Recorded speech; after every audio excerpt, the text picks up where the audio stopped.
Okay, I'll start the presentation. So this is International Institute of Sustainable Development Goals and Public Policy Research. Our principle: we wish to safeguard and promote economic, social, political, and cultural justice for every human being. In order to achieve sustainability, we endeavor to achieve a holistic approach which encompasses not just humans, but nature, animals, in short, all living and non-living beings which contribute to the culture, development, and preservation of the earth. Whom do we serve? So we strive to serve the people in the most humane manner. To serve a wider spectrum of people in our society, our organization aims to offer aid to all. In a nutshell, we wish to safeguard and promote economic, social, political, and cultural justice for every human being. What are the benefits from our program? The beneficiaries of our program gamut from children to the elderly, orphans to the childless parents, regardless of their religion or race. We are perpetrated to encourage education for all the children, so that they can break the shackles of poverty. Education and empowerment of women is our precedence. What we intend? We intend to create a country where no one goes unnoticed through the wholesome and economic growth. We believe it is our duty to ignite and motivate governments and people to create policies that are good for everyone. By writing articles, publishing journals, translating, and using other media. We strive for a healthy and sustainable future for everyone. As a humanitarian organization, we aim to reach the remotest area of our country to assist those affected by natural disasters. Radix Educational Trust strives to extend its reach throughout India.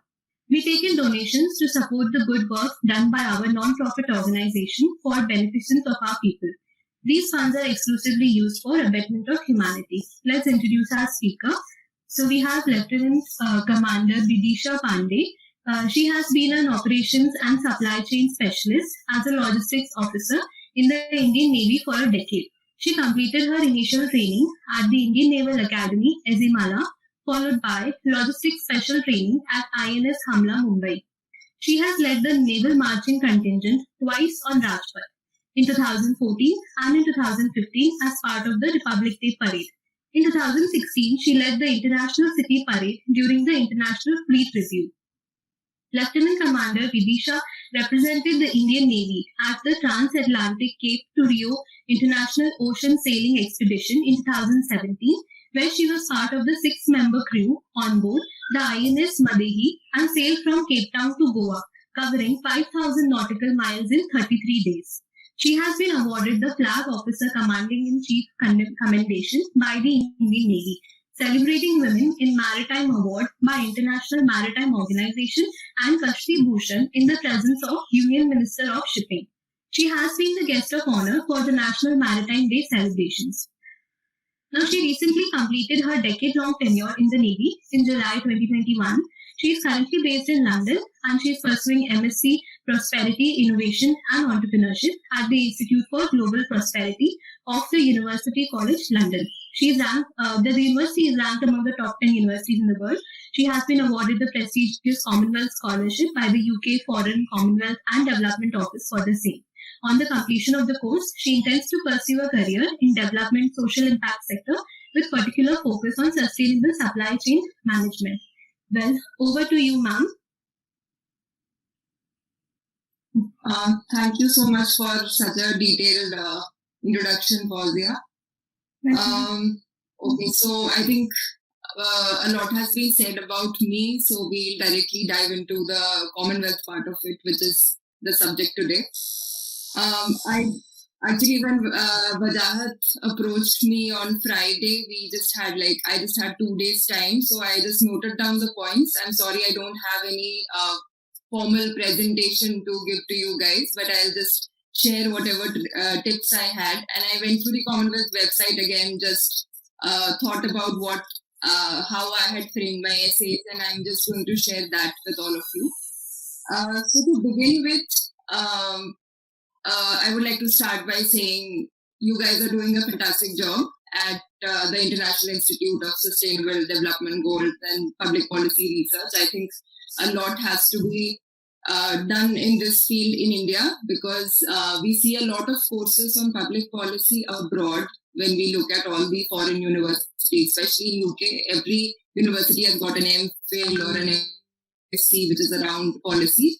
But in India, it is not that common. There are very few institutes, but gradually it is coming up. Gradually, more institutes are coming in, and I'm glad that this institute has been set up where you are trying to promote a culture wherein you can influence policy. So I'm really happy that you came up with this institute, that it is in existence. That itself is a very great thing. I was not aware until Vajahat approached me, and then I checked out the website and checked out your work. I think you're doing a phenomenal job. So congratulations on that. Okay, coming to Commonwealth scholarships. Firstly, let us start with what this scholarship is, who gives the scholarship, who is eligible, and who's supposed to get it. So it is from the UK Foreign, Commonwealth and Development Office, right? And the eligibility criteria, it is for people who will be pursuing master's degree in UK, right? In any of the universities in UK. So that is, and from a Commonwealth country. India is a Commonwealth country, so we are eligible.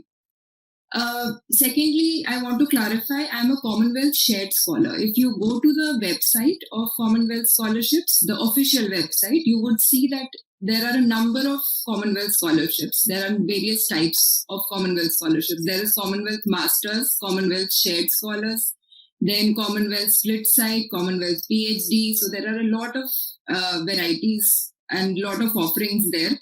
But I am a Commonwealth Shared Scholar. So Commonwealth Masters Scholarship and Commonwealth Shared Scholarship, both are meant for master's courses, right? The difference between the two is that for Commonwealth Masters Scholarship, you have to go through the nominating agency. Like for India, it would be MHRD. So you will have to send your application to MHRD, and then MHRD shortlists and sends it to the Commonwealth period.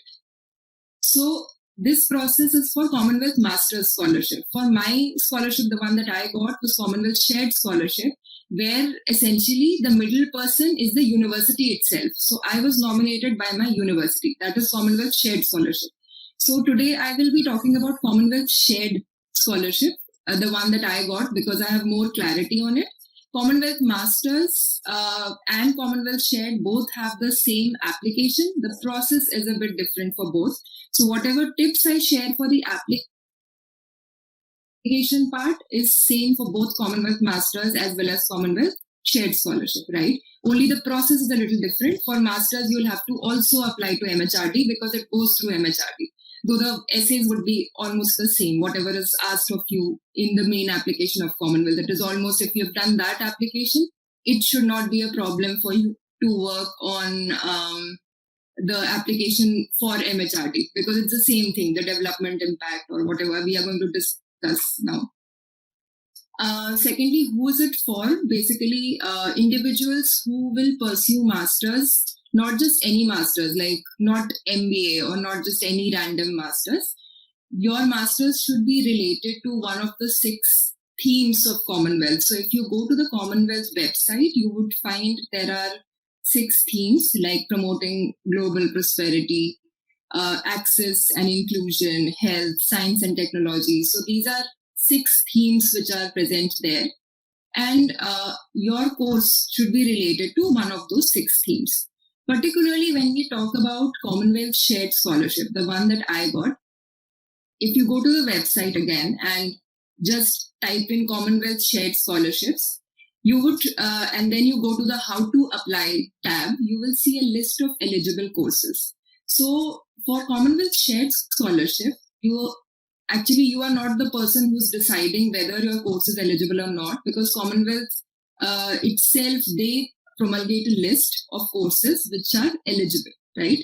So if you go to that list, you will see that there are certain courses which will be eligible for this scholarship. If your course is not eligible, you cannot apply for this scholarship. For instance, there will be courses like mine was Master's Prosperity, Innovation and Entrepreneurship. So that comes under Promoting Global Prosperity. So when I click on that tab, Promoting Global Prosperity, I would find that there are certain universities and courses eligible under that theme, and my course was under that theme. So you need to check there. So the first step itself, I think, is choosing the right course. So what is your interest area? What is your prior experience? Because in your essays, you will have to relate your prior experience to what you want to do in the future. And accordingly, you should select a course in an area of interest where you want to develop your career. So go through those courses and see which course matches your interest, because your scholarship application would only target that particular course, right? So, for instance, and then interestingly, because I was going through the website yesterday, I saw that there was like because you all are from policy background, I'm assuming that most of you are interested in policy. So I just checked the courses, and then I found that, the reputed ones like maybe Masters in Public Policy from Oxford, it came under the Global Peace theme. Whereas the Masters or MPhil in Public Policy from Cambridge, it came under the Science and Technology theme. Okay, and you need to check the list. Basically, what I mean to say is you may feel that MPP Oxford should come under prosperity. Maybe according to you, it should come under some theme. But when you go to the website, you will see that they have exclusively categorized these courses, right? So the Oxford MPP, you will see it under Global Peace, whereas the Cambridge MPP, you will see it under Science and Technology. So there are differences. You need to check where does your course, under which theme is your course. And similarly, your application will change because you will have to justify your course in context of that CSE theme. So you need to check that. Now, for Commonwealth Scholarship, for Commonwealth Shared Scholarship, you need to apply to the university separately. For instance, if I am applying for Oxford MPP, I need to go to the Oxford website, see what are the requirements of MPP, right? The essays that need to be written, IELTS or TOEFL, whatever exam is supposed to be taken. Again, IELTS and TOEFL is not a requirement for Commonwealth scholarship application, but you will not get the scholarship unless you clear get an offer from the university. So to get into that college or university, whether it is Oxford, Cambridge, UCL, LSE, all those colleges which are listed on the Commonwealth website. So any of these colleges, you need to first individually go to that course page of that college to see what is the application, what is the eligibility criteria, what is whether IELTS is required, TOEFL is required, if there is a particular percentage in undergraduation which is required.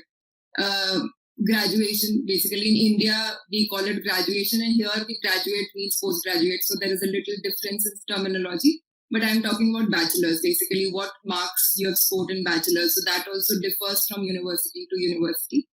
So your course, once you've selected the course of your interest from the list of courses which is promulgated by Commonwealth, which are eligible for the scholarship, go to that course page, check the eligibility, check whether in terms of marks, in terms of your study background, in terms of the other requirements, are you fulfilling the criteria? Because you should get an admission offer first from that university, and then you can apply for, you can apply for Commonwealth scholarship in the process, but you'll get the scholarship only when you get an offer from your college. So it is important that you check the college criteria also.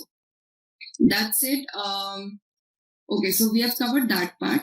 Now let us go into the application, the main thing that we were supposed to talk about today. So Commonwealth scholarship application is one of the longest applications. It has 11 to 12 essays approximately, so there is a lot to write. Generally, it is categorized into some 3 to 4 parts. So the first part is the development impact essay. So here they ask you to relate your aim or your goal to the sustainable development goals and to the CSE development themes. So firstly, do not confuse the two of these, because sustainable development goals promulgated by UN, you will have to go to the UN official website, check the sustainable development goals, which is relevant to your study, what is relevant to your background, to the work that you want to do. And then research more on it. From the UN website, you'll get the data, you'll get the statistics. Because this essay will want you to talk about the problem globally, nationally as well as locally. So to talk about it globally, you will need to go to the UN website and check whatever data is there. And it is good to have that as a starting point, as a broad starting point. Then when you talk about national goals, you'll need to see how much has India progressed with respect to that particular goal, right? So in the beginning itself, when you start your Commonwealth application, they will ask which are the 3 SDGs in order of priority which are related to your course. So there will be one topmost one, then second and third. So I generally, like in my case, it was promoting global prosperity. So maybe decent work is something which is one of the UN SDGs that I can relate to. So maybe that was the first, or women empowerment or gender equality, that is the first one. So you choose which 3 are relevant to yours, and then delve deeper into the topmost one or the second one. Go to the UN website, research more on it. Then you see how much has India progressed in it, what are the problems that India is facing. So that would help you answering that at a national level. What can you quote at a national level? What are the problems that India is facing in context of that particular SDG? Locally, you can come more local, like from the state you are or from the region you are, any personal thing. Local can be as personal as your own region, district, or it is better to be local, because that is the reason they are calling it, one is global, one is national, one is local. So in your essay, you will have to cover all 3. Also, the essay need not be very wordy, because there is a very tight word limit of some, I think 250, 300 words. You can't really exceed that limit. So it's not like you write 3 pages describing your goals across these different levels. You have to be very precise in what you are writing, and please be very to the point. Also, because there are 11 to 12 essays, a lot of times you will feel that there is a lot of repetition going on. You would feel that I have already written or given this information in one essay. Why are they asking again? But you need to know that this needs to be coherent. All your 11 essays or 12 essays should say the same story. It should not be like, one essay is mentioning one goal and the second essay is mentioning. It is okay to be repetitive. Try to give as much information as possible from your end. But at the same time, do not confuse the person who's reading your essays. Okay, it's okay to be repetitive at certain places. Maybe they also want to emphasize, ask you in different ways about the same thing. But it should make sense to me as an examiner, or me as somebody who's in the selection committee. If I read your application, it should be coherent from top to bottom. All the 11 to 12 essays should talk about one story, one goal, one aim. I should be clear about what you want to do, right? So please keep that in mind while you write about all these essays. So for the development impact, okay, we spoke about SDGs. Then the second, they would ask about CSE theme. SDG you would do from UN and all of this. CSE themes, again, when you go to the Commonwealth website, they have clearly explained all the 6 themes and what do they expect to come under those themes. So again, you will have to relate your goals to those themes, right? So that is your second essay, I think, in the development impact. After that, there's something measurement. So whatever study that you do in UK. So basically the clause here is that you go to UK, you pick up the skills, do the masters, come back to your country, and then do something for your country. That is the whole purpose of the scholarship. So you have to be very clear about what you will do after you come back to your country, right? So that needs to be defined in terms of the outcomes which you expect, who will you be benefiting, and how will you be measuring that benefit, right? So even if you've not thought about it, the good part about this application is that when you are filling up this application, I think you'll get a lot of clarity. You'll have to be very clear in your head because there are so many parameters. You'll actually have to think, what do I want to do? How will I measure? How will I check whether I am on track, right? So all these things will come in your essay. The time frame can be, and I would say be bold and ambitious when you state your goals, but it is also very important to be realistic. Don't quote something that the application committee knows is not possible. So it is good to have a bold and ambitious plan in place, but please be realistic and please ground it with some figures, some current figures, current happenings, so that it is more practical. It should sound realistic and practical. Okay, so that is pretty important when you talk about time frame, outcomes, or beneficiaries. For instance, if I am working on women upliftment, I should say, okay, am I aiming for to uplift 1,000 women in this year, in 1 year, in 5 years? So like that, you'll have to put up your data. This generally covers the development impact, which is the first section when you do your application. The second would be the proposed study in UK. So for this, whichever course that you choose, you need to really go to the page of that course, that particular website or portal of the university, and you need to really read through what is the course offering, what are the modules, what are the electives, what are the professors teaching there. Because this particular essay will ask you what is the title of your course, what do you intend to learn from the course, which skills will you develop from the course, all these things. So to answer this, it would be better that you know each and everything about the course, right? So that you can relate. So in my case, I had even researched on the professors who were teaching. So if my dissertation or my area of work is somewhere, relevant to that professor's area of work, and I think I'll be able to gain something from him or learn something from him or her, it is even better if I quote that in my essay, because then I'm being very, I think I'm giving a very detailed information about what I intend to get from this course. Why am I applying to this course? So it is all about justifying your selection. If I'm doing MPP in Oxford, what is so special about that MPP that I want to get in there? For that, you will have to go to the MPP page and actually get into the details of who is teaching, what is being taught, what are the electives, what electives will you choose, what dissertation do you intend to do, which professor are you likely to work with. So all of that is very important. So for this section particularly, I think you should definitely go to the website. You should see what are the skills that course will help you develop, and you have to link that up to your goal and then state it. Not that you copy paste the information from the website of that particular course. Obviously that shouldn't be done, but you have to link it up with that course. You really need to justify why that course is the best course for you. Also, second thing I think that you should definitely mention is why you are not pursuing that course in India. You should mention, if there are no institutes in India which are offering that kind of course, you should write that there are no institutes or currently there is no infrastructure. That really adds value, because they always want to know why specifically UK, why that institute. Also check the rankings of the institute. There are QS rankings given and a lot of other ranking websites are there. So you'll get information as to which institute ranks better in which department. So add that as well. So this basically takes care of your proposed study in the UK.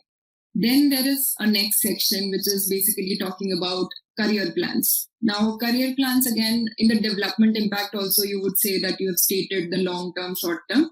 This is kind of repetitive, but it would delve more into the details of your career plans. Like, what would you do right after you go back to your country? What would you do after 2 years, after 3 years? You will be given more word limit here. So maybe you can expand on what you have mentioned in the development impact essay. So in the career plans, they would also ask you what would you aim to achieve, what skills would you aim to achieve while you are doing the course. Not just after going back to India is a different thing, but also while you are in UK, what do you aim to do? For that, you must write about networking or internships or, collaborating with people, or specifically if you get the scholarship, then collaborating with Commonwealth scholars. Because they want to see how will you utilize this 1 year. One is, picking up the skills and going back to your home country and developing everything. But even the 1 year when you are here, what are you going to do? How are you going to build your skills? So for that particular section, you should mention that you would network, you would find people, like-minded people, maybe discuss your ideas. You would see how much, because you may get new ideas of innovation, new ideas of social entrepreneurship while you are here. So you should talk about building your skills while you are in the UK. So that is your career plan section. Again, for every section, I'll repeat. all the essays need to be coherent and they need to be telling the same story. Don't mention different things in different essay. It should be coherent and it should be realistic. I think those are two very important points. The last, I think, section is the personal statement. So the personal statement is called the personal statement for a reason. It's because here is the section where you talk about your own experiences. Why are you in this field? Which particular personal experience of yours made you choose policy, for instance? Why do you want to? So it always makes more impact if you relate it to something personal, something in your life that impacted your decision, which motivated you. This is basically to gauge your motivation level, right? So you should be able to talk about what made you get into the stream, what efforts have you taken, are you just waiting for this course, or what have you done? If you've done any community work, if you have already built some skills in order to progress on the route that you are going on. So basically to add more credibility to whatever you have written before. You should write about the experiences that you have, the work experience, whether that is in line with what course you want to pursue. All of that. Community work is there. If you have any financial issues, that also need to come up here. If you feel that, you have gone through some financial hardship or certain other challenges in your life or some kind of bias in your life, you should definitely come out with it in this personal statement. Everything that is personal to you, that has personally motivated you to take up this course, should come under personal statement. Then there would be a volunteer and leadership essay. So for that, you should definitely quote the examples where you have been a leader. For that, use the star format. I hope you all know it is like whenever you're quoting any kind of job or task that you have undertaken, you should always put it in a star format where S is the situation, T is the task that you have, the task at hand, A is the action, and R is the result. So you should definitely talk in that context because that really gives a complete picture to somebody who's reading. So use the star format, talk about the leadership experiences, the most influential leadership experiences. It may not have been in the capacity of a manager or a chairman. Don't feel that, you don't need to, obviously you're not expected to become a CEO and lead and then put that kind of experience, but whatever leadership activity you have done in your work experience, that you can quote here. Similarly for volunteering, again, whatever leadership or volunteering, any experience that you're quoting, try to keep it in context of the course that you are doing, because you don't want to confuse the person who's reading the paper, your application. So basically keep everything in context. That, okay, if it is public policy, talk about leadership while you were doing something related to the policy or something to community work. So keep it all coherent, keep it all related to what you are applying for. So I think, this was the last one. Other than that, as far as I remember, you had to upload your degree certificates. Work experience is not compulsory for Commonwealth scholarship. However, in my cohort, there are hardly people without work experience because there are so many people applying for the scholarships, and somebody with a relevant work experience or background. I, for instance, have 10 years of work in Indian Navy. So, and there are other officers in the cohort. There are IRS officers and bureaucrats, and a lot of people apply for Commonwealth scholarships. So, you are competing with a very huge pool of people. So make sure that your experience is relevant. There is an essay where they talk about, write your work experience and how every experience of yours is related to the course. So you should be able to relate it somewhere or the other. Like how will it help you develop your career further? So that is important. I think there is a section where you have to write about your awards and achievements if you have any. And then there is, I think, papers. If you have any publications or papers, and that needs to go up there. There was a CV uploading section. In the documents, there was this degree and maybe the passport. So that is all I remember of the entire process. I think these were the documents and